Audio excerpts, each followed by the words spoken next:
बंदो गुरुपद कंज कृपा सिंधु नर रूप हरि महामोह तम कुंज जासु वचन रविकर निखर गुरु बिनु ज्ञान न उपजे गुरु बिनु मिले न भेव गुरु बिनु संशय न मिटे जय जय जय गुरुदेव। बोलिए प्रेम से श्री सद्गुरु परमाराध्य गुरुदेव के पावन श्री चरणों में कोटिशः नमन। वंदनीय साधु समाज, महासभा के आदरणीय अध्यक्ष महोदय, मंत्री महोदय, पदाधिकारी गण एवं सदस्यगण, आदरणीय बुजुर्ग सत्संगी गण, धर्म प्रेमी सज्जनों, माताओं बहनों तथा प्यारे बच्चों,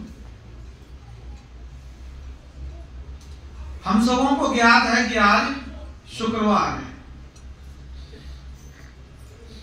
लेकिन अगर गौर से समझा जाए, देखा जाए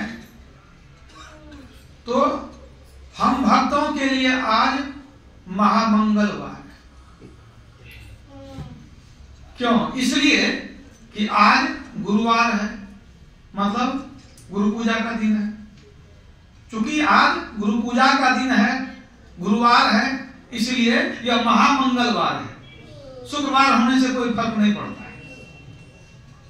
आज हम लोग महान संत सद्गुरु महर्षि संतसेवी प्रबंध जी महाराज की 105वीं जयंती मनाने के लिए एकत्रित हुए हैं। हम लोग उनके गुण को, उनके चरित्र को, उनकी साधना को प्रकाशित करना चाहते हैं। लेकिन जिनके ज्ञानालोक से, जिनके साधना के आलोक से पूरा विश्व जगमग कर रहा है, हम उनको क्या प्रकाशित करेंगे? बस यही बात है कि श्रद्धा होती है तो सूर्य को भी लोग दीपक दिखा देते हैं।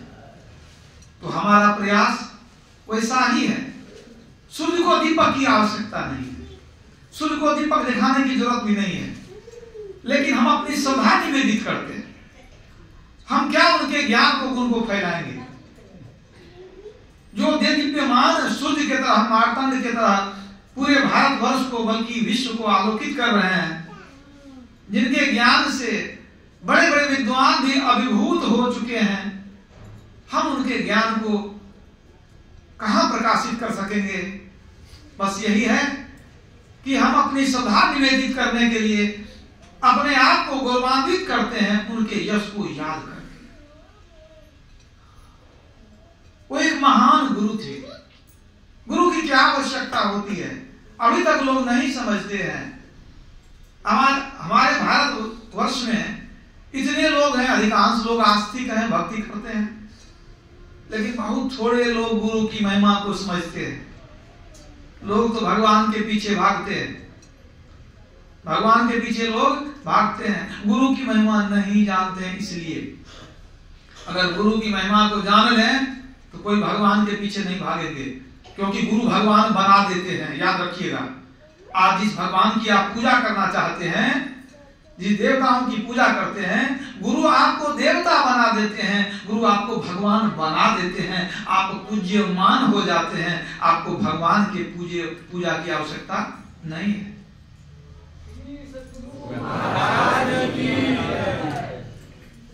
तो गुरु की क्या महिमा है? भगवान ने स्वयं कह दिया, गुरुपद पंकज सेवा तीसरी भक्ति अमान। क्या जो गुरु दे सकते हैं वो भगवान दे सकते हैं आपको?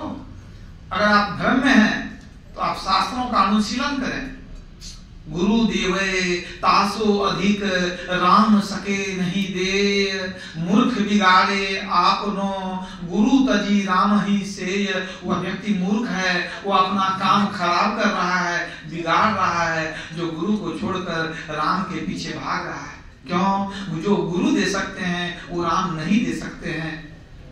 अब कुछ लोगों के मन में जिज्ञासा होगी, जो सत्संगी नहीं है या जो नए नए सत्संगी बने हैं, उनको लगता है कि भगवान क्या नहीं दे सकते हैं जो गुरु दे देंगे।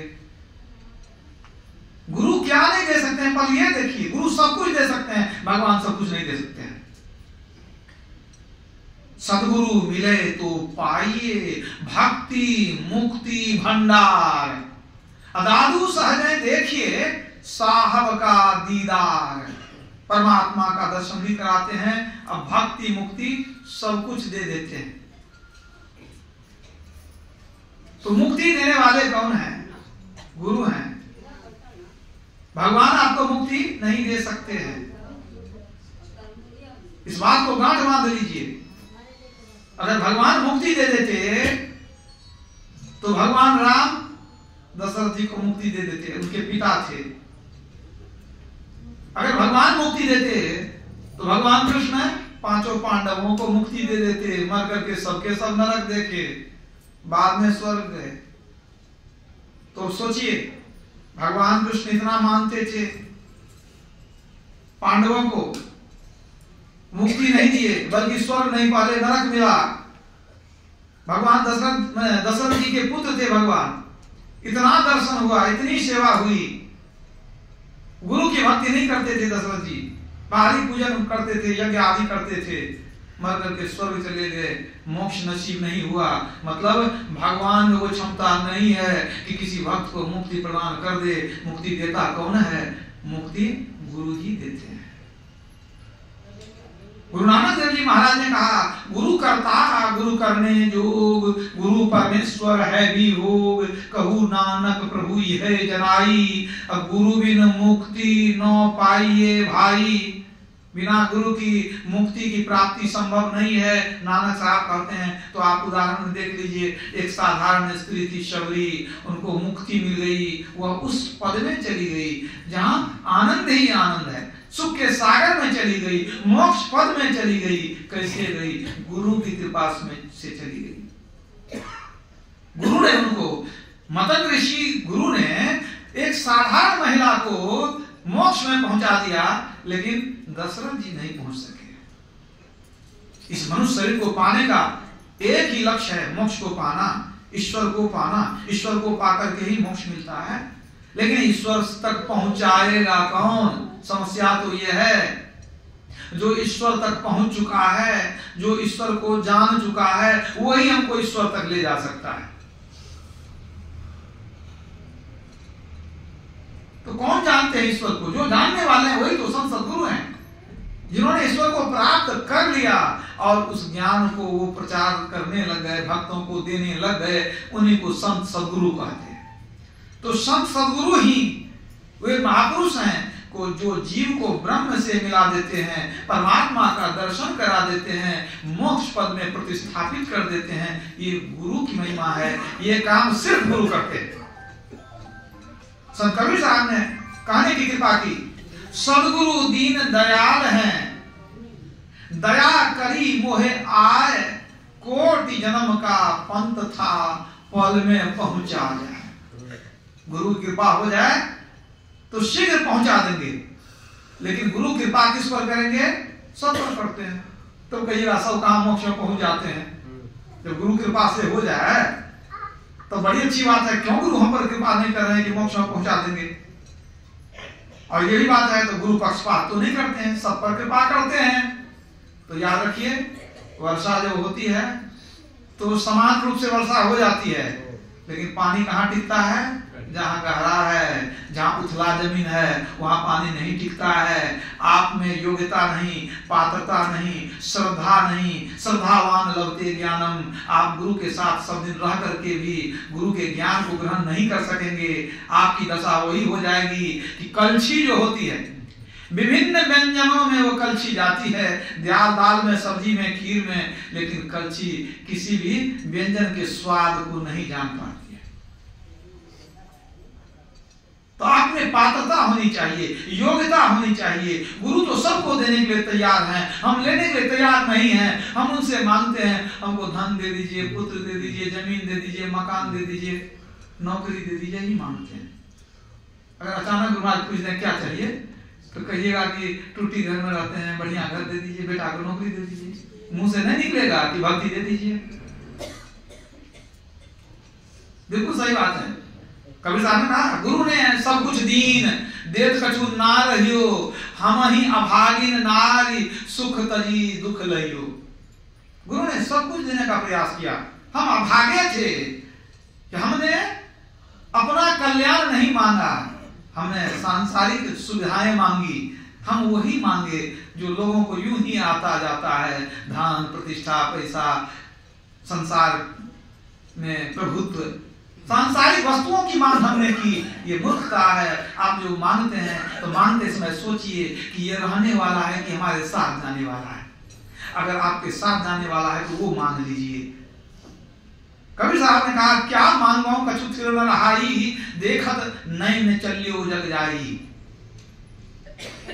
देखते देखते संसार की सारी वस्तुएं नष्ट हो रही है, तुम क्या मांग रहे हो? नष्ट होने वाली वस्तु? अरे कुछ ऐसा मांगो जो सदा रहे, जो नष्ट नहीं हो। कुपाघाट में एक पुराने साधु थे, उन्होंने वो कहा कि गुरु महाराज एक बार हमको बुलाकर कहे, हम युवक ही थे, कि बोलो क्या मांगता है? हमने कहा गुरु महाराज हमको कुछ नहीं चाहिए।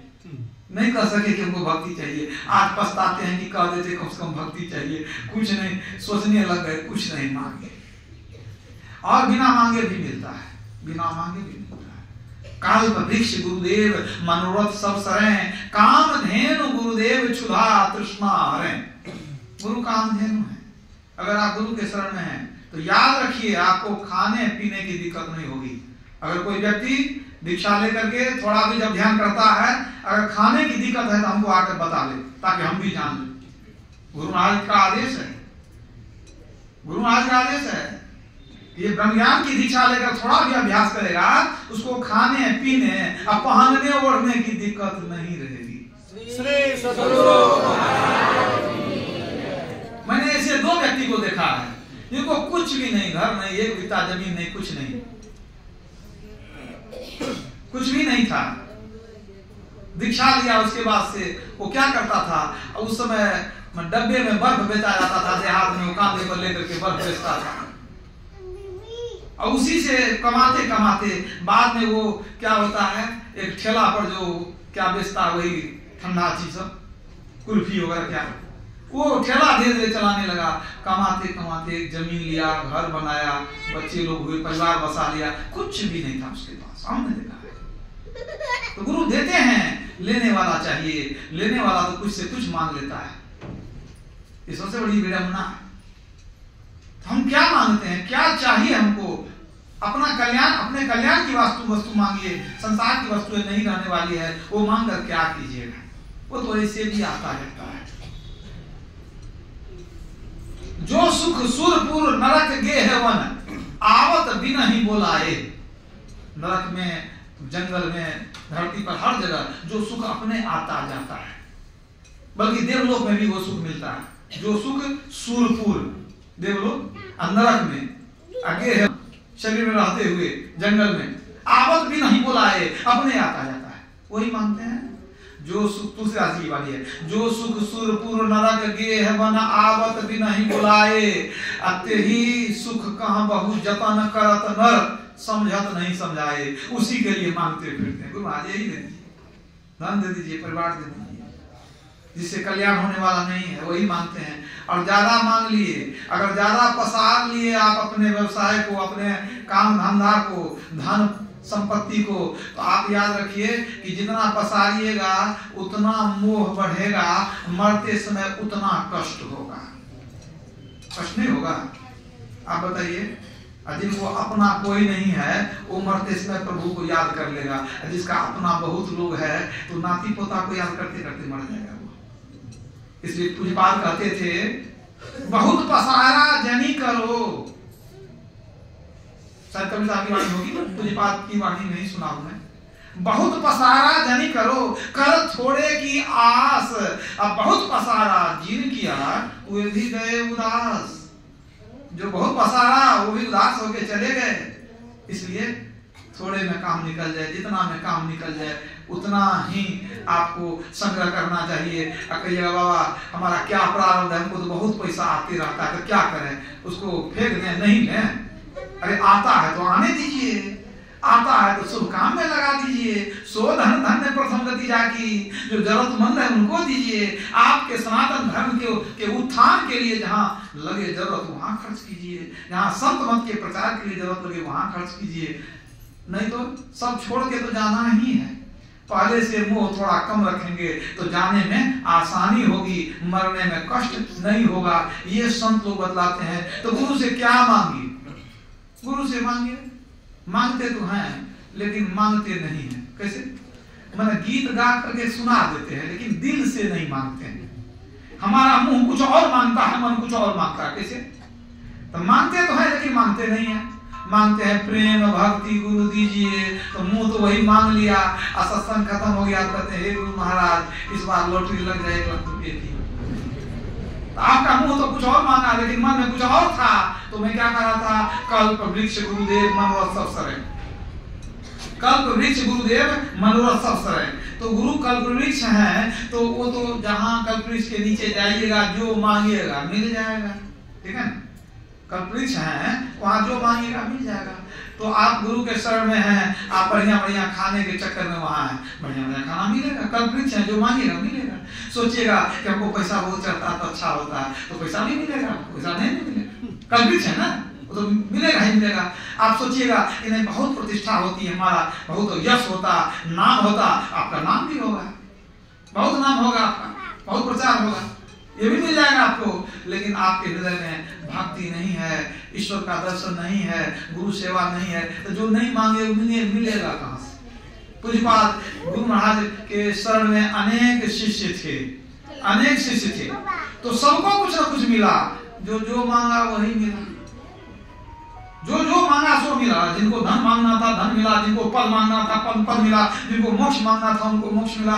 तो जो जो मांगे सो आज सब सुख मौज में है, जो मांगा वही मिला। लेकिन जब इतना दिन संत के सर में यह रह करके यह जान नहीं सके कि मांगना क्या चाहिए, तो ये ज्ञान क्या है? अज्ञान ही है। राग से प्रेम नहीं जगा, ईश्वर के प्रति भक्ति नहीं हुई, तो वो ज्ञान भी अज्ञान ही है कि संत के शरण में जाकर वही मांगते हैं। सोचते हैं घर में बहुत मेहनत है तो चलो भाई आश्रम में रहेंगे तो कम मेहनत में आमदनी हो जाएगी। तो समझिए गृहस्थी तो वहां भी रह गई ना। आप गए आश्रम में सेवा करने, लेकिन आपके अंदर गृहस्थी बसी हुई है। हमको हमारे अहंकार की तुष्टि होगी, लोग हमको प्रणाम करेंगे। पता है ये कोई ऐसी बात नहीं कर रहा हूं कि आप लोग नहीं समझते हैं। साधु बन जाते हैं, हमको प्रणाम करे, हमको आदर करे, हमको जो दक्षिणा दे और आदर से गप करे। गुण ज्ञान नहीं है, अहंकार होता है। गुण ज्ञान नहीं रहने से अहंकार ज्यादा होता है, अब गुण ज्ञान होने से अहंकार कम हो जाता है। पता चल जाएगा किनके अंदर अहंकार ज्यादा है। अहंकार ज्यादा है समझ लीजिए गुण ज्ञान की कमी है। क्यों भाई? छोटा सा उदाहरण है, जिस आम के डाल में बहुत फल लग जाता है वो डाल झुक जाती है, और जिसमें एक भी आम का डाल में फल नहीं है वो बिल्कुल सीधा रहेगा, समझ लीजिए। और वो जो सीधा रहता है वो झुकना नहीं जानता है, वो बड़े लोगों को नमस्कार नहीं करेगा। वो कोई बुजुर्ग आदमी है तो उनको आदर से बात करना नहीं चाहेगा। नहीं हम तो साधु हैं, बड़े आदमी बन गए, साधु वस्त्र से साधु बने हैं आप। क्या आपका मन साधु बना है? नहीं बना है। तो आप में क्या अंतर हुआ? वस्त्र तो कोई पहन सकता है। रावण भी वस्त्र पहन करके आया था सीता जी से मिलने के लिए, हरण करने के लिए। तो क्या हुआ? तो कहते हैं कि गुरु और गुरु दरबार में, संतों के दरबार में यदि सिर झुकने में दिक्कत होता हो तो आप अपनी हस्ती को समझ लीजिए आप क्या हैं। झुकता कौन है? झुकता है वही जिसमें जान होती है। अकड़ तो मुर्दों की पहचान होती है। मुर्दा झुकता नहीं, झुकाइएगा फिर झुकेगा, तो वो मुर्दा है। जीते जी मुर्दा है। श्रद्धा होनी चाहिए, गुरु के चरण में समर्पण होना चाहिए। और मांगिए क्या? भक्ति मांगिए। भक्ति जो मांगेगा वही मिलेगा। भक्ति मांगिए, मुक्ति मांगिए, सेवा मांगिए, यही तो मांगने की चीज है। ये तो मैंने गुरु के महिमा के संदर्भ में मैंने आपको सुना है। और थोड़ी सी बात में आऊंगा, पूज्यपाद संत प्रभु महाराज की जयंती है, उस संदर्भ में भी मैं कुछ सुनाऊंगा। आप सबों को ज्ञात है कि मैं कुपा घाट में तो लगभग 11 वर्ष तक रहा, लेकिन पूज्यपाद की सेवा में 7-8 वर्ष तक मुश्किल से मैं रहा। तो मेरे साथ जो कुछ घटना घटी या मैंने जो देखा जाना, तो बहुत सारी ऐसी बातें हैं कि जिनको मैं प्राय नहीं कहा करता। क्यों? उन कहने से कुछ लोगों को लगेगा कि मैं अपनी बड़ाई के लिए आप लोगों के सामने कुछ मिर्च मसाला लगा रहा हूं, कुछ ऐसे भी लोग सोचते हैं। और बात यह भी है कि मैं जो कहूंगा कुछ लोग जानते हैं, तो जो जानते हैं तो कहीं कहीं बोलते हैं, और जो बोलते हैं उसमें कुछ अशुद्धि भी हो जाती है, कुछ कमी भी हो जाती है, क्योंकि कोई सुनी हुई बात को कहते हैं। तो मैं कुछ ऐसी बातें कहूंगा जो मेरे और पूज्यपाद के बीच में कुछ घटित हुई कुछ बातें हैं, कुछ संदर्भ में, वो मैं अपने मुंह से इसलिए सुनाना चाहता हूं कि ताकि आप लोग कहीं उसको कहें भी तो उसमें त्रुटि नहीं रहे। आप जानते हैं कि मैं पूज्यपाद संत श्री विमल जी महाराज की सेवा में था, बहुत कृपा थी उनकी, उस कृपा के योग्य मैं नहीं था। लेकिन एक बात और है, अगर गुरु चाह लें तो अगर थोड़ी भी श्रद्धा शिष्य में हो तो उसको उस लायक बना भी देते हैं, बहुत कुछ बना देते हैं। तो कुछ एक घटनाएं मैं आप लोगों के सामने कुछ सुनाऊंगा आप लोग। मैं 8 अक्टूबर 1998 ईस्वी को कुपागढ़ गया था, तब से मैं कुपागढ़ में रहना शुरू किया। और ठीक अगले महीने मैंने कुछ दिन जब गुजर गया, तो 1 महीना जब पूरा होने को आया, तो मेरे मन में आया कि मैं तो आया था कि पूज्यपाद की सेवा करूंगा, अब पूज्यपाद की सेवा अगर नहीं मिलेगी तो मैं कुपागढ़ में क्या करूंगा। तब तो मैं अपने गांव जन्म स्थान में कुटिया बना चुका हूं, वहीं रह करके कुटिया में रहता था, वहीं से भी इस ज्ञान का प्रचार करूंगा। तो अब देख लेते हैं 1 महीना अब यदि पूरा हो जाएगा, अगर पूज्यपाद अपनी सेवा नहीं देंगे तो फिर मैं लौट करके चला जाऊंगा अपने घर में, वहीं रह करके प्रचार करूंगा, क्योंकि और विशेष आकर्षण मुझे किसी से नहीं था उसका। और वैसे तब तक पूज्यपाद कुछ जान चुके थे, कभी कभी कोई नहीं रहते थे तो गुरु आश्रम में स्तुति और रामायण पाठ भी करता था, कभी कभी तो सुनते थे, तो पूछते थे ये कौन गा रहा है। कोई बताता था कि प्रेस में एक आशुतोष जी आए हैं, वो प्रेस में प्रूफ देखते हैं वही है, वो होम्योपैथी का इलाज भी कुछ करते हैं। तो कभी कभी इस तरह से सुने जहां कोई आशुतोष है कुछ यही गाता है तो ठीक ठाक आता, ठीक है। कभी कभी हम शाम में जब सत्संग का समय होता था तो मैं पीछे बैठता था, मैं नया आदमी हूं तो काहे आगे बैठूंगा। तो बुजुर्ग लोग पीछे जो आगे बैठते थे, आगे में काला एक कम्बल बिछाया जाता था, ठीक गुरु महाराज के गेट के सामने, और पुराने लोग सब बैठते थे, मैं पीछे बैठ जाता था। तो मुझको कभी कभी कोई माइक देते थे, कोई आदमी कम है तो आप गई, मैं कहा फिर ऐसा भी हुआ कि कुछ लोग कहने लगे नहीं आप आइए आगे बैठिए। अब साधु जी में आगे बैठिए, तो हमको उस पर बैठाने लगे, कुमार पर नहीं आप आगे बैठे गई। भजन गाते थे तो हुजूर भजन भी सुनते थे। एक दिन पूछते हैं कि भजन कौन गा रहा है, तो गंगा बाबा ने कह दिया कि ये आशुतोष जी प्रेस में काम करते हैं, वही गा रहे हैं। तो उनको धीरे धीरे पता चला, ये नहीं कि मैं जबरदस्ती सपने के जाऊं कि मैं आशुतोष हूं, मुझको पता नहीं है। जबकि मैं अगर परिचय अपना दे देता तो पहले दिन हमको हुजूर जान जाते, हमको नहीं। कहिए क्यों? हमारे पिताजी बहुत पुराने सत्संगी, हमारे माता पिता दोनों 1971 ईस्वी में गुरु महाराज से दीक्षा लिए थे, और हमारे पिताजी से हुजूर को बड़ा प्रेम भाव था, तो कभी आते थे तो उनसे प्रेम भाव था। लेकिन हम जो आए तब तक हमारे पिताजी का शरीर छूट चुका था, तो हमको व्यक्तिगत रूप में नहीं जानते थे, लेकिन हमारे पिताजी को खूब अच्छी तरह जानते थे, पुराने सत्संगी महासभा के सदस्य थे वो। तो इसी तरह से ऐसे समय बीता गया। तो जब मेरे मन में आ गया था कि अब 1 महीना से ज्यादा हो जाए, होने को है, 1 महीना पूरा हो जाएगा, इसके बाद हम चले जाएंगे। और तब तक कुछ लोगों ने, हमारे जैसे प्रकाश बाबू हैं, सज्जान बाबू हमारे मंच पर बैठे हुए हैं, इन लोगों ने कभी कह दिया था पूज्यपाद को कि एक युवक है, वो पढ़े लिखे हैं, एमएससी पास हैं, वो आए हैं, अगर आप कुछ विशेष सेवा दे सके उनको तो करने के लिए तैयार रहते हैं। इन लोगों का बहुत हाथ है मुझे कुपागढ़ जाने में। आप लोग ये भी जान लें कि ये हमारे अध्यक्ष महोदय वहां पर मंत्री भी रहे, व्यवस्थापक भी रहे, इनकी इच्छा थी कि पूज्यपाद के साथ में कोई योग्य व्यक्ति नहीं है तो आप कुपागढ़ नहीं रहिए। तो उसके बाद जब महीना दिन पूरने का समय आया, एक दिन मैं प्रणाम करने गया तो पूज्यपाद हमको बुलाए, बैठिए।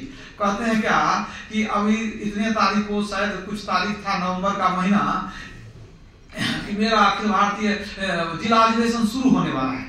मेरा पहला जिला अधिवेशन देवघर से शुरू होगा, वहाँ आर्मित्रा कॉलेज है या कोई कॉलेज है, उसी में ये सत्संग सुनने वाले होने वाला है। ये 99 ईस्वी की बात, 1999।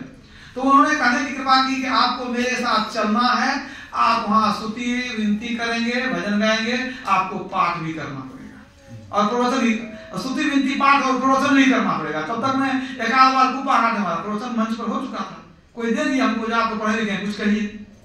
तो उन्होंने कह दिया, तो तब से उनकी सेवा में मैं लग गया, सेवा थोड़ी बहुत सेवा, उसमें आंतरिक विशेष सेवा नहीं थी। मैं चला गया उनके साथ में, बाहर में लग करके स्तुति विनती पाठ प्रवचन करता था। आने के बाद भी मैं उनकी आंतरिक सेवा नहीं करता था, बाहरी सेवा। तब तक मैं उनके प्रधान सेवक के रूप में नहीं था। तो एक दिन पूज्यपाद जो है टहल करके आए थे, बरामदे में बैठे थे। आप लोग देखे होंगे कि गुरुनिवास के बरामदे के बाहर भी एक चबूतरा था और वहीं कुर्सी लगा के बैठते थे जब आते थे खुली हवा में, और नीचे गड्ढा, नीचे गार्डन, उधर से गार्डन गंगा दिखाई पड़ता था। तो मैं गया उनको प्रणाम करने के लिए, पूज्यपाद वहां खड़े थे तब तक में। तो कहते हैं कि इधर देखिए नीचे में, तो कहते हैं देखिए नीचे में कितना कचरा है, लोग झाड़ू लगा लेते हैं, ये लोग गुरुनिवास में झाड़ू लगाता है, उठा करके यहाँ नीचे फेंकता है। क्या ये गुरुनिवास नहीं है? यहाँ से नीचे में जो कचरा फेंक देता है और कहाँ से कचरा लाता है जब यहाँ जाता है। अब इसको साफ कौन करेगा? ये गुरु महाराज का निवास है, यहाँ गंदा है। तो हमको जब कह दिया, हम ही थे वहाँ, तो हमने कहा कि गुरुदेव हम कर लेंगे इसको साफ, इसकी सफाई हम करेंगे। तो कहते हैं कि देखिए फूल सभी मुरझा रहा है, फूल भी यहाँ नहीं है। हमने कहा भाई, हम गुरुदेव को हमने कहा कि गुरुदेव हम इसको भी देख सुन करेंगे। उसके बाद से हम क्या किए, सबको मना किए, भाई जो जो यहाँ कचरा फेंकता है कचरा फेंकना बंद करो, और गुरुदेव की आज्ञा है कि ये साफ सुंदर होना चाहिए, गुरुनिवास है यहाँ, कोई आता है तो देखता है, गंदा नहीं होना चाहिए। उसके बाद उसको सफाई किए, उसके बाद उसको हम कोड़ करके उसमें कुछ फूल वगैरह लगाना शुरू किए, हम पानी पटाना शुरू किए। जब थोड़ा सा सुंदर हो गया, तब एक दिन प्रमोद वहाँ कहीं से आए, मैंने प्रणाम करके आए, वो भी प्रणाम किए वहीं पर, टहलने के बाद वहीं बरामदा में। तो कहते हैं प्रमोद देखो कैसा लगता है, पॉलिश ठीक लगता है? तो चुप हो गए। तो कहते हैं कि आशुतोष जी अकेले इतना ही कर रहे हैं तो इसको तुम लोग मदद नहीं कर सकता है? गुरु महाराज तुम्हारे नहीं थे, गुरुनिवास तुम्हारा नहीं है, तो क्यों मदद नहीं कर रहा है? उन्होंने कहा नहीं गुरुदेव हम करेंगे, हुजूर हम करेंगे। उसके बाद उसी दिन वो गए कुदाली लेकर के आए। तो हम तो करते ही थे, कुदाली भी रखते थे, खुरपी भी रखते थे, उसको फूल सब बहुत लगा चुके थे। तब वो हमारे साथ कुछ देर कुदाली चलाए प्रमोद। उसके बाद धीरे धीरे वो बहुत सुंदर हो गया, रंग बिरंग का फूल उसमें लगाए और हम बहुत समय देने लगे उसमें। प्रेस में काम करते थे, पत्रिका का संपादन कर लेते थे, फिर जाकर के वहाँ रंग बिरंग का फूल लगाना, सब कुछ कटाई छटाई करना, शास्त्र करना, वो मतलब दूर तक उसको हम लोग फुलवाड़ी बना दी और कुछ खिलने वाला फूल भी लगा दी। तो एक दिन शाम के समय में हम इसी तरह से वहाँ पानी पटा रहे थे, फूल वगैरह लगा रहे थे।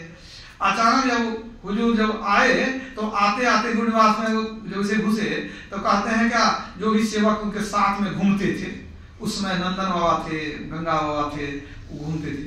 उन्होंने कहा कि चलिए तो आशुतोष जी का गार्डन देखते हैं। सब उन्हीं का कहते हैं आशुतोष जी का गार्डन देखते हैं। वो उतर करके गड्ढा नीचे उतर करके चमड़िया मकान के तरफ से घूम करके सीढ़ी से नीचे आए। और नीचे जब आए तब तक हम पानी पटा रहे थे, उतर के देखते हैं खड़े हैं, सामने में खड़े हैं। कहा हम देखने के लिए आए हैं कि कितना आप मेहनत करते हैं, आप इतना मेहनत करते हैं, कितना काम आप कर लेते हैं। बहुत प्रसन्न हुए कि नहीं बहुत अच्छा लग रहा है, आप कितना सुंदर लगता है। वहां से आए, ऊपर आ गए। कुछ ही दिनों की बात है, मालदा के बंगाल में मालदा बहुत प्रसिद्ध स्थान है। वहाँ के पुराने सत्संगी जो हुजूर के बाद बहुत क्या कहें मुंह बोले थे, मुंह लगू जिसको कहते हैं, उनका नाम था सुशील सारडा, अभी भी होंगे उसे सुशील सारडा जी। तो वो वहां पर खड़े थे, दूसरे दिन की बात है, हम ऐसे पानी पटा रहे थे। तो सुशील सारडा जी तो जानते थे कि हम प्रेस में प्रूफ देते हैं और हम 3 दवाई भी देते हैं, क्योंकि हमारे पहले एक डॉक्टर थे, होम्योपैथिक दवाई को देते थे वहाँ को पहाड़ में, वो कुछ गड़बड़ करने लग गए, कुछ खर्चा ज़्यादा दिखाते थे दवाई की और कुछ लोगों को लाभ नहीं होता था। तो हम जब आ गए तो लोगों को पता चला कि नहीं दवाई का काम कर सकते हैं, उनको हटा दिया गया। तो उस जमाने में जो 1200 रुपये लगता था, 1500 कुछ बच गए, डॉक्टर को देते थे महीना में, वो जो समय देते थे। तो सुशील सारडा जी हुजूर के साथ टहलते हुए आए। जब वो आते थे गुफा थे मालूम है, कभी कोई ऋषिकेश में, कभी कोई आते थे गुफा, तो वो टहलने के लिए निश्चित जाते थे साथ में सुशील सारडा। अब आप सोचेंगे कि मैं क्यों नहीं जाता था। एक दिन ऐसा हुआ कि हुजूर के टहलने का समय हुआ और सब में कोई मतलब सेवक जो थे वो कोई पहुंचे नहीं, एकदम बिल्कुल समय पर निकलते थे। समय पर जब नहीं कोई पहुंचे तो हुजूर कुर्सी से उठ गए, क्या टहलने चलते हैं। हमने देख लिया कि कोई आया नहीं है ना, वो आएगा तब ना भाई, छड़ी देगा हाथ में, साथ में चलेगा, जूता देगा। तो हम क्या किए, तो हम कहे हुजूर चला जाए, समय हो गया चला जाए। तो हम छड़ी लिए, उनको जूता दिए, वो जैसे प्रणाम करके निकले। और जैसे निकल करके गुरु निवास में थोड़ा सा आंगन में आए तो वहां से तब तक दौड़ते हुए दो आदमी आ गए। तो हमको कहते नहीं, आपको बहुत काम रहता है, आपको घूमने के लिए नहीं ले जाएंगे, आपको बहुत काम रहता है, ये सब काम ये लोग कर लेगा, आप चले जाइए। मतलब वो जानते थे कि इसके पास बहुत सारा महत्वपूर्ण काम है, साथ में घुमा और भी कोई कर लेगा। तो हमको साथ में घुमाते नहीं थे, कभी कभी हम चले जाते थे गार्डन में यूं ही उनके साथ। तो जब सुशील साहड़ा जब आए साथ में लौट करके, तो उस समय हम कुछ खुरपी चला करके कुछ कर रहे थे गुरुवाड़ी में। शाम के धूप में कौन करता है, जो करेगा 4 बजे बाद ही। तो सुशील साहड़ा पूछते हैं पूज्यपाद सुशील ब्रह्मचारी को, हुजूर अब ये तो पढ़े लिखे हैं, ये तो प्रेस में काम करते हैं, लिखा पढ़ी का काम ये करते हैं, और आप जो हैं इनको तो कलम पकड़ने वाला आदमी, आप इनको कुदाली पकड़ा दिए। वो थोड़ा सा परिहास किए, ये कलम चलाने वाला आदमी है, आप इनको कुदाली पकड़ा दिए हैं, आप तो इनको माली बना दिए। तो हुजूर हंसते हुए कहते हैं, जब माली बनेगा तब ना मालिक बनेगा। अब ये उनकी उदारता है, मैं मालिक बन गया हूं ये नहीं कर सकता, मैं तो सेवक ही हूं। मैं तो सोचता हूं अगले जन्म में भी ऐसी ही सेवा मिल जाए। तो वास्तव में इससे सुख हमको तो इस जीवन में नहीं मिला, जब तक मैं उनकी सेवा में था। तब जो मुझको सुख था वो सुख तो कभी हमने महसूस नहीं किया। क्योंकि वैसे भी कहा जाए कि जिनको मान लीजिए घर में खाने नहीं मिलता हो, वो अगर बढ़िया खाना मिले तो प्रसन्न हो जाएगा कि तो भाई खाना बढ़िया मिल गया। अब मेरे पिताजी एक अफसर ग्रेड के अधिकारी थे, सहरसा का जो हेड पोस्ट ऑफिस है, जिला भर का हेड पोस्ट ऑफिस, उसके इंचार्ज थे वो। उनके अंदर में सैकड़ों कर्मचारी थे। तो वो ऐसा नहीं था कि हम लोग कोई खाने के लाले पड़े हुए थे घर में, या बहुत गरीब थे इसलिए साधु बन गए, सब बात ही नहीं थी। तो हम तो कोई खाने के लिए या कुछ पहनने के लिए उनके सर में नहीं आए थे, लेकिन अगर उसी के लिए आते तो कहते नहीं उनके सर में बहुत खाए पिए, बहुत आनंद से रहे, तो उससे भी अधिक तो अभी आप लोग देते हैं, वो भी अलग बात है। लेकिन वास्तव में गुरु के सेवा में जो आनंद था, सेवा क्या होती है, सेवा में भी वो आनंद नहीं था, उनकी प्रसन्नता में हमारा आनंद था। बात समझिए, मान लो सेवा किए तो उसमें भी आनंद है, लेकिन यदि सेवा से प्रसन्न हो जाते थे तब हमको विशेष आनंद होता था। अगर लगता था कि नहीं वो संतुष्ट है, वो प्रसन्न है, तब हमको जो सुख मिलता था वो सुख शायद स्वर्ग में बेकार है, वो सुख लेना भी बेकार है, सोचना भी बेकार है। गुरु प्रसन्न हो जाए उससे बड़ा सुख क्या हो सकता है। तो हमको वो सुख मिला हुआ है कि जिस सुख के आगे कोई सुख मिलेगा नहीं। आप मेरी कल्पना यही है, मेरी आकांक्षा यही है कि यही सुख अगर जन्म जन्म मिलता ही रहे तो इस सुख के आगे हो सकता है मोक्ष में इससे ज्यादा सुख हो, लेकिन उसकी अनुभूति मैं आपको बता नहीं सकता हूँ। इसलिए जो मुझे मिला है मैं वही कहूंगा कि गुरु के चेहरे पर प्रसन्नता हो जाए आपके सेवा से, तो इससे बढ़ के कोई सेवा नहीं है। लेकिन गुरु गुरु होना चाहिए। अब ऐसे नहीं कि कोई भी गेरुआ पहन लिया तो उसको गुरु समझ लें, उसको हम खुश करने के चक्कर में अपना जीवन बर्बाद कर लें। गुरु ही गुरु होना चाहिए, गुरु से काम नहीं चलेगा। गुरु होना गाय बैल, समझ लीजिए। यदि गुरु हैं, ज्ञानी हैं, तो आप अगर उनकी सेवा में हैं, उनकी प्रसन्नता में हैं, तो आपका जीवन धन्य धन्य है। तो ये छोटी सी घटना मैंने आपको सुनाई कि पूज्यपाद हम पर प्रसन्न रहते थे। एक छोटी सी और घटना सुनाऊंगा, समय हो रहा है, उसके बाद वाणी को विराम दे दूंगा। जब उनका शरीर पूज्यपाद का कमजोर हो गया, रुग्ण हो गए, कुछ रोग भी हो गया, कमर में दर्द रहने लगा, शरीर अब मतलब बहुत कमजोरी रहती थी, शरीर कमजोर हो गया था। लगभग शरीर त्याग के 6-8 महीने पहले की घटना सुनाता है। तो अब उनको ज्यादा सेवा की जरूरत थी कि सुबह में कोई जल भी दे दे, सोने के लिए जाए तो उस समय कुछ व्यवस्था है तो वो सब कर दें, जो भी चाहिए उनको उनके लिए वो सब करके रखें। और दूसरी बात थी कि दवाई भी देना, रात में सोते समय दवाई देना, सुबह में देना, सोते समय थोड़ा सा कहीं तेल लगाना है तो कर देना। तो कुछ आवश्यकता पड़ती थी नजदीक में। वैसे वो जीवन भर अपने नजदीक में किसी सेवक को नहीं सुलाते थे। आप ये फॉर्मूला जान लीजिए, वो अपने नजदीक में किसी सेवक को कभी नहीं सुलाते थे। तो जो 6-8 महीने पहले की बात मैं करता हूँ, 2006 ईस्वी की बात करता हूँ, तो मैंने निवेदन किया कि गुरुदेव कुछ सेवा की आवश्यकता पड़ती है तो अगर आपकी आज्ञा होगी तो मैं यहीं कहीं नजदीक में सो जाऊंगा, बगल में कमरा।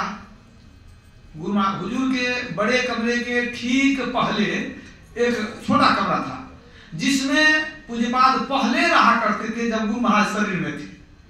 तो हुजूर का पहला कमरा वो था जिसमें कि मात्र एक पलंग, उतना ही जगह था, ज्यादा जगह नहीं था, और उसकी किवाड़ खुलती थी गुरु महाराज के कमरे में। तो अपने कमरे में रहते थे, एक बार आवाज दे दिए तो किवाड़ खोल के तुरंत गुरु महाराज के कमरे में चले जाते थे। तो वो छोटा कमरा था, लेकिन बाद में उनका उसका जो है एक्सटेंशन हुआ तो थोड़ा बड़ा कमरा उनका बन गया। तो छोटा कमरा यूं ही पड़ा हुआ था। तो गुरुदेव ने कहने के बाद ये ठीक है तो आप जो है उस छोटा कमरा में आप सो जाइए। अब उस कमरे में जो पलंग था वो पूरी बात सही पढ़िया पलंग, जो कि पहले उस पर सोते थे, पलंग भी छोटा था थोड़ा। तो अब उस पलंग की महिमा जानिए कि पलंग तो गुरुदेव का पलंग है, तो आप समझिए कि हमारे लिए पवित्र है, पूजनीय है, आदरणीय है। तो अगर हम सेवकों का पैर उसमें लग जाता था तो हम लोग प्रणाम करते थे उस पलंग, समझ है ना, पलंग में पैर नहीं लगना चाहिए, गुरु का उपयोग किया हुआ सामग्री। तो मेरे मन में आया कि कहते हैं उसी रूम में सो जाइए, जगह तो है नहीं, पलंग रहेगा तो उसमें तो एक हाथ मुश्किल से जगह है, उसमें कैसे सो पाएंगे। आज ठंडा का महीना आ गया था, अब उसमें ठंडा में तो कैसे सोएंगे।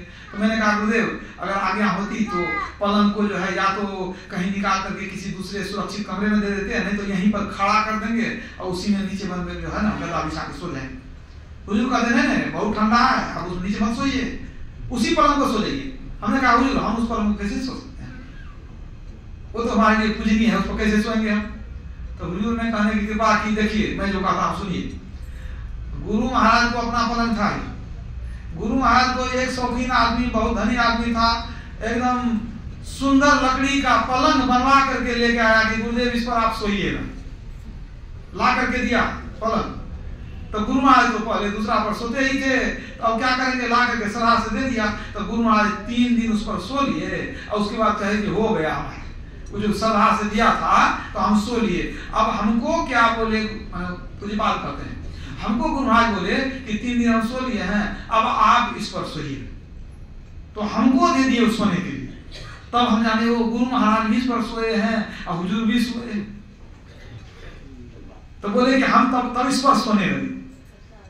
तो हमने कहा गुरुदेव तब इस पर सोना हमारा ठीक नहीं। तो हुजूर ने कहने की कृपा की मुझ में आकर के, गुरु महाराज हमको दिए सोने के लिए, हम आपको देते हैं सोने के लिए, आप इस पर सोइए। जिस पलंग में पैर लगने से सब कोई प्रणाम करते थे, जो भी पुराने महात्मा हैं, क्योंकि गुरु महाराज भी सोए थे उस पर। अब आज्ञा हो गई तो करें क्या। तब जो है तो वहीं सोने लग गए, और सोने लग गए तो सुबह सुबह ब्राह्मण मुहूर्त में उनकी कुछ सेवा होती थी। लोग तो ध्यान करते थे 3 बजे से, और वो जो है 2:30 बजे ही उठ जाते थे, और 2:30 बजे उठने के बाद उसी समय वो ध्यान करते थे, 2:30 बजे से ध्यान करते थे। और ध्यान से जब उठते थे तो लगभग 3:30 बजे उठ जाते थे। तो मैं जग करके देखता था कि अब वो उठेंगे। तो जब उठते थे तो हम मशारी उठा करके उठा देते थे, उनको पीने के लिए जल देते थे, और उसी बीच में थोड़ा बहुत हम भी ध्यान कर लेते थे। वो जो ध्यान में बैठे हैं और जब हम जग गए हैं उनके बगल में हैं तो हमको भी ध्यान करने का थोड़ा अवसर मिल जाता था उसी समय। तो उनको जो है जल वगैरह देते थे, जल पी करके वो सोच वगैरह करते थे। उसके बाद प्राणायाम भी करते थे शरीर की शुद्धि के लिए, प्राणायाम, रेचक, पूरक, कुंभक वो करते थे। शारीरिक आसन भी करते थे शरीर को स्वस्थ रखने के लिए। वो आधा घंटा करके और तब फिर निकलते थे वो टहलने के लिए। तो ये मैंने आपको छोटी सी बातें बतलाई कि उनकी कितनी कृपा थी। और एक छोटी सी घटना सुना देता हूँ। हमारे मन में कभी जिज्ञासा हो गई थी, मैं पढ़ने में तो जरूर तेज था मोटा मोटी, तो मेरे मन में महत्वाकांक्षा होती थी कि चाहे हम नौकरी में गए कि नहीं गए। मैंने शिक्षक का जो है सो शिक्षक का ट्रेनिंग भी किया हुआ था, मैं नौकरी में गया नहीं। 91 ईस्वी में बीटी करके मेरा पूरा हो गया था। मेरे कितने साथी लोग आज रिटायर कर गए। तो मेरे मन में होता था कि भाई पढ़ाई से हमको प्रेम है, जब हमें MSc कर ली है तो हम PhD भी कर लें। तो एक दिन मैंने हुजूर को कहा कि हुजूर मेरे मन में होता है कि हम PhD कर लें। मन में बोले समझिए जो बुझिए उसको, तो मन में आकांक्षा जाग गई। तो उन्होंने कहा था ठीक है कर सकते हैं, कोई बड़ी बात है, जो खर्चा अलग होगा सो हम देंगे आपको, ये जी कर सकते हैं। लेकिन अब इतने दायित्वों को संभालते हुए मन में तो आया, लेकिन हम उस दिशा में कदम नहीं बढ़ाए। उसके बाद कुछ दिन के बाद मेरे मन में ख्याल आया, एक ऐसे विचार आया कि गुरुदेव जब जाते हैं, जब देवघर मंदिर में गए थे तो वहां बिल्कुल शिव जी पर ही उनका प्रवचन हुआ, ठीक है। एक बार जब गुरुद्वारा में गए थे बिल्कुल नानक देव जी महाराज का प्रवचन हुआ, वो सब प्रवचन छपा, 1-1 घंटे का प्रवचन छपा। इसी तरह ऐसा भी हुआ एक बार कि इस्लाम धर्म पर थोड़ा प्रवचन हुआ उनका। एक बार ऐसा था कि 1 जनवरी को रविवार पड़ गया तो ईसाई धर्म पर, ईसाई धर्म का पहला दिन होता है 1 जनवरी, उस पर थोड़ा प्रवचन हो गया। तो ये 2-4 प्रवचन हमको हमारे नजर में आया, ये सब छपा भी था। तो मैंने देखा कि हुजूर बार-बार प्रवचन में कहते थे कि संत मत सर्वधर्म समन्वय मत है, जैसे सभी नदियों का जल समुद्र में जाकर एक हो जाता है, उसी तरह सभी संतों की वाणियां संत मत में आकर के मिल जाती है। यहाँ सभी संतों का समान रूप से आदर होता है और यहाँ जो है सभी धर्मों का आदर होता है। ये सब सुनते रहते थे हम। तो जब से संत मत में जुड़े तब से समझ गए कि नहीं, संत मत बड़ा उदार मत है, सबको मिलाकर चलता है। तो मेरे मन में ख्याल आया कि जब सब संत की बात करते हैं गुरुदेव, तो गुरुदेव से हमने निवेदन किया कि गुरुदेव एक ऐसी आपकी पुस्तक होती कि सभी धर्म के बारे में उसमें संत मत के दृष्टिकोण से विषय का प्रतिपादन होता। संत मत के दृष्टिकोण से देखा जाता कि इस्लाम धर्म में क्या है, बौद्ध धर्म में क्या है, ईसाई धर्म में क्या है, सब धर्म की बातें होती। तो गुरुदेव एक पुस्तक लिखा जाता आपके द्वारा, तो आप तो के पास तो ज्ञान की कमी नहीं है, तो ये पुस्तक बड़ा विलक्षण पुस्तक होता है। तो हुजूर ने कहा कि देखिए आप तो जान ही रहे कि हमारे शरीर की क्या हालत है, शरीर स्वस्थ नहीं रहता है, इसलिए मन भी प्रसन्न नहीं रहता है, मन में भी अब उतनी शक्ति नहीं रही कि अब उतना सोच सकें, उतना लिख सकें, तो अब हमसे तो होने वाला नहीं है। तो हमने कहा हुजूर लेकिन आपका कुछ प्रवचन तो विभिन्न पुस्तकों में कहीं कहीं है लिखा हुआ इस संबंध में। तो उन्होंने कहा जब लिखा हुआ है ही तो आप उसको एकत्र कर लीजिए, आप उसी को एकत्र कर लीजिए। हमने कहा हुजूर एकत्र तो कर लेंगे, आप कुछ ऐसा भी मत है या पंथ है जिसके बारे में कुछ प्रवचन नहीं है। तो उन्होंने कहा तो आप जो नहीं है तो उसको आप लिख लीजिए, हमको दिखा लीजिएगा। हमने कहा गुरुदेव आपकी आज्ञा है तो हम लिखना शुरू करते हैं। तो जितना भी उनका प्रवचन कहीं कहीं था, अब कहीं भी था उसमें मान लीजिए कि सिख धर्म के बारे में, उसको हम निकाल के रखिए, मतलब धर्मग्रंथों का अध्ययन किए। अब कहीं कहीं उनका प्रवचन था भी बौद्ध धर्म पर एक प्रवचन था, उस सबको एकत्रित किए। अब जब एकत्रित किए तो वो तो प्रवचन हो गया, लेकिन मेरे मन में था कि जिस धर्म के बारे में लिखेंगे उसके जो प्रणेता हैं और उसकी संक्षिप्त जीवनी भी हो, उसका उपदेश भी हो, और फिर संत मत के दृष्टिकोण से कुछ उस पर प्रकाश डाला जाए। तो इस तरह से तो नहीं है, प्रवचन में तो जो समझ में आया अच्छा लगा तो बोल दिए। अब भगवान बुद्ध के बारे में गुरु महाराज कुछ कहे हैं, लेकिन उनकी जीवनी तो हुजूर नहीं बताए कहीं। तो हमको लगा कि नहीं, पुस्तक तब पूरी होगी जबकि उसमें महापुरुष की कुछ जीवनी भी आ जाए, नानक साहब हैं, बुद्ध भगवान बुद्ध हैं या और भी कोई हैं, कुछ ईसा मसीह के बारे में, तो इस तरह से होना चाहिए। तो हम अपने विचार से कुछ लिखने लगे। एक अध्याय जब लिखे तो हुजूर को दिए लेकर के, हुजूर ये देखा जाए इसमें हम जो है तो कुछ सिख धर्म के बारे में लिखें। अब इस्लाम धर्म के बारे में जब लिखना शुरू किए तो अब उसमें कोई सामग्री नहीं मिल रही थी। तो उसके लिए हम गए तातारपुर, जहाँ मुसलमानों का गढ़ है अभी भी, वहां जाकर के हम क्या किए, कुरान के तर्जुमा को खरीदे जो कि हिंदी में उसका जो है किया रहता है, और उसमें जो भी कुछ सार बातें हैं, कुछ ऐसी हिंदी की पुस्तकें वहां से लाए, उसका अध्ययन किए। उसके बाद विभिन्न धर्मों के आधार पर सबका संकलन करके एक पुस्तक का रूप उसको हमने अपनी ओर से दिया। अगर पुस्तक का आपकी पांडुलिपि तैयार हो गई तो हुजूर को मैंने दिया कि हुजूर ये जो है देखा जाए पुस्तक हमने तैयार किया है। अब बीच बीच में कुछ लिखते थे अपने मन से तो दे देते कि हुजूर कभी देख लिया जाए कि अनुकूल है कि, तो उनको अनुकूल लगता था, उसमें टिक मार देते थे, कहीं कुछ जोड़ना है दिखा देते थे, इसमें 2 लाइन जोड़ दीजिए, कभी कभी कुछ दे भी देते थे जोड़ दीजिए।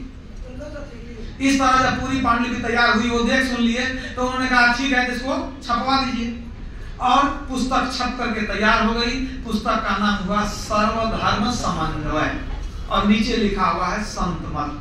आज जब पुस्तक हम लेकर के गए, हुजूर को दिए हाथ में, वो पुस्तक को उलट पुलट करके देखे और बहुत प्रसन्न हुए। बोले कि हमारा तो स्वास्थ्य नहीं वैसा था कि हम लिख पाते और आपने इसको तैयार किया, अब तो समझिए कि आपकी पीएचडी हो गई, आपकी पीएचडी हो गई। उसी पुस्तक को बीना हॉवर्ड ले गई अमेरिका और उसका इंग्लिश में ट्रांसलेशन करके अंग्रेजी में वो छपा चुकी उसी पुस्तक को, समझ रहे हैं? उस पुस्तक के प्राकथन में हुजूर ने मेरा नाम लिखा कि इन्होंने अथक परिश्रम इसमें किया है। वो पुस्तक जब तैयार हो गई, उन्होंने कह दिया कि आपकी पीएचडी हो गई। तो जब गुरु कहते हैं कि पीएचडी हो गई, तो अब हमको कौन यूनिवर्सिटी से पीएचडी की जरूरत है? किसी की जरूरत नहीं है। इसीलिए हमने वो विचार त्याग दिया। एक छोटा सा और विचार मेरे मन में आया था। क्या विचार में आया था कि हम लोग पदावली गाते थे, उसके अर्थ को समझ नहीं पाते थे। समझिए बात को, बहुत सारी कठिन शब्द हैं उसमें, ठीक है ना? अब उन सब बातों को समझने में बड़ा दिक्कत था। तो हमको लग रहा था कि गुरु महाराज के साथ में हुजूर रहे हैं और दोनों अंग संग रहते थे।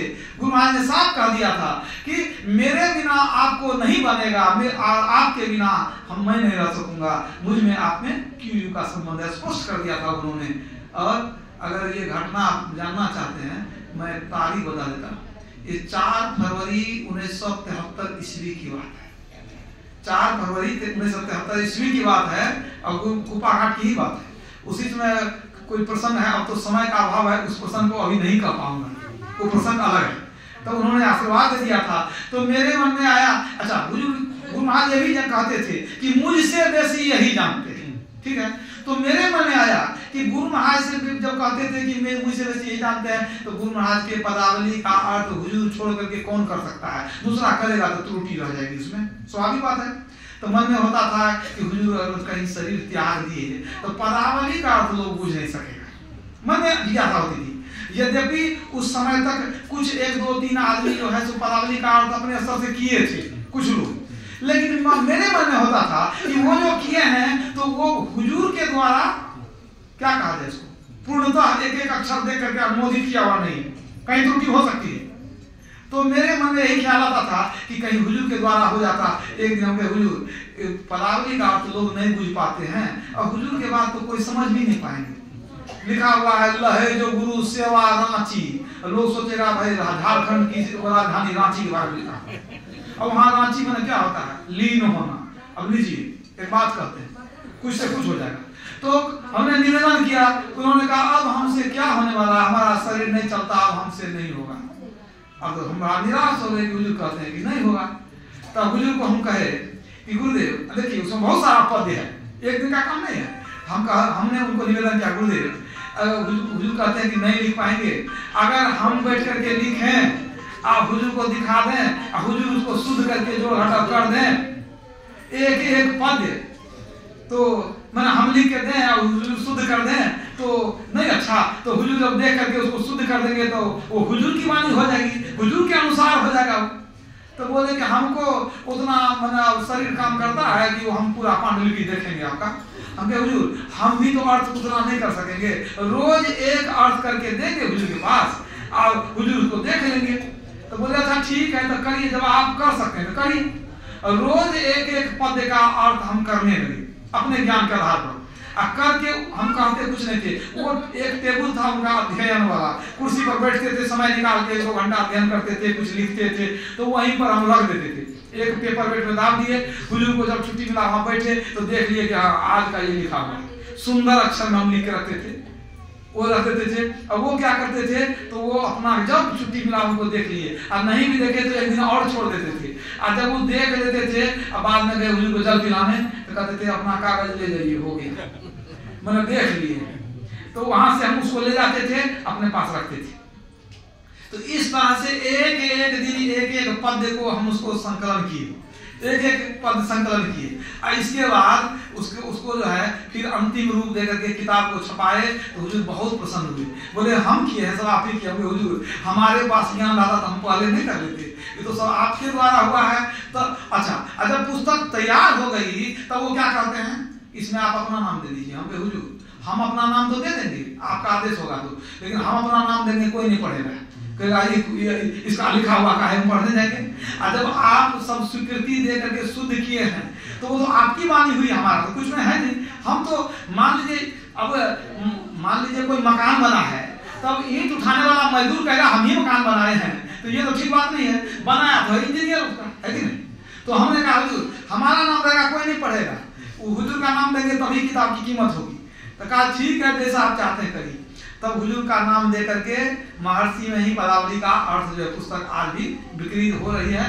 पता नहीं अब जो किताब छपती होगी हो सकता है हमारा नाम निहट गया, कोई ठिकाना नहीं है, लेकिन वो होता है। मोटी मोटी किताब हम निकाले थे, लेकिन अब जो छपती है ना हमारा नाम उसमें नहीं रहता है। कोई बात नहीं है, गुरु के सेवा के लिए किए थे हम। तो वही वो जो पदावली आप देखते हैं, तो बहुत कठिन परिश्रम के बाद वो पुस्तक बनी। एक और पुस्तक, एक दो जगह छोटी छोटी बातें थी बाबा देवी साहब के संबंध में, समझ गए कि नहीं? एक पुस्तक जो थी वो बाबा नंदन साहब लिखे थे मुरादाबाद से, बाबा देवी साहब के संबंध में। तो वो पुस्तक जो है, वो पुस्तक जो बाबा नंदन साहब लिखे थे, तो जो पुस्तक थी, तो हुजूर कहते थे कि ये पुस्तक जो है ना, इसमें कुछ अतिशयोक्ति लिखी हुई है, सब बात सही नहीं है इसकी। नंदन साहब की जो पुस्तक थी, तो हुजूर क्या नहीं छपा सकते थे बाहर से? जब बाबा देवी साहब की पुस्तक है तो वो कभी नहीं छपाए। तो नहीं, कोई लाइट जला दीजिए, पीछे अंधेरा है, वहां के लोग कोई उठ करके लाइट जलाइए उधर, ये अपने दिमाग होना चाहिए लोगों को, लाइट जला दीजिए। हाँ, तो मैं कह रहा था कि मैंने सोचा कि हुजूर को कहें, हुजूर ये पुस्तक हम लोग छाप सकते हैं ना? बोले कि नहीं, इस पुस्तक में कुछ अतिशयोक्ति है, कुछ ऐसी बातें हैं जो नहीं होनी चाहिए, ये पुस्तक छापने लायक नहीं है। तो कुछ काम की चीज तो जरूर है इसमें। तो हमने कहा गुरुदेव तब क्या करें? तो बाबा देवी साहब के संबंध में लोग कैसे जानेंगे, कोई पुस्तक नहीं है। तो हमने कहा कि गुरुदेव मैंने गुरु महाराज के प्रवचन में कहीं कहीं आया है बाबा देवी साहब के संबंध में, तो उन्होंने कहने की कृपा की, तो उस सबको एक जगह करके ये किताब बना दीजिए, आप ही बना दीजिए। तो बाबा देवी साहब के संदर्भ में जहाँ जहाँ कुछ गुरु महाराज बोले थे, उन सब प्रवचन को मैंने निकाला, और जो नंदन साहब के किताब में कुछ बातें थी, उसमें से हम लोग की उन बातों को मैंने निकाला जो कि सही थी, और जो हुजूर को हम दिखाए, बोले नहीं ये सब बात सही है। तो उन सबको दे करके एक पतली पुस्तक निकली, बाबा देवी साहब के संस्मरण बाबा देवी साहब की पुस्तक मैंने निकाली। तो कहने का मतलब ये पूज्यपाद के साथ जो मेरा जीवन गुजरा था, मैं छोटा सा अपना जो विचार आप लोगों के सम्मुख रखा। इसमें ऐसा नहीं है कि मेरी कोई बहुत बड़ी महिमा है, मैं कोई बहुत बड़ा आदमी हूँ, मैं बहुत छोटा सा सेवक था। उन्होंने जो हमसे काम लेना चाहा, मैंने वो काम किया। तो ये थोड़ा सा उनकी महिमा में सुना दिया कि उनकी महिमा ऐसी थी कि वो जिनको चाहे बहुत कुछ बना सकते हैं। एक दिन गुरुदेव ने कहने की कृपा की कि आप इतना काम कैसे कर लेते हैं? मैंने कहने की कृपा की गुरुदेव हम तो पहले भी हम ही थे, पहले तो हमसे ये सब काम होता नहीं था, अब आप कराते हैं तो होता है, तो करते हैं तो हम तो नहीं करते हैं, वो आप करवाते हैं इसीलिए होता है, मेरी इसमें कोई महिमा नहीं है। मैं ऐसे गुरुदेव के चरणों में सत नमन करता हूँ, अपना सदा सुमन अर्पित करता हूँ, और गुरुदेव से प्रार्थना करता हूँ कि इसी तरह से कई जन्मों तक अपनी सेवा देते रहें और हम लोगों का उद्धार करते रहें। बोलिए प्रेम से श्री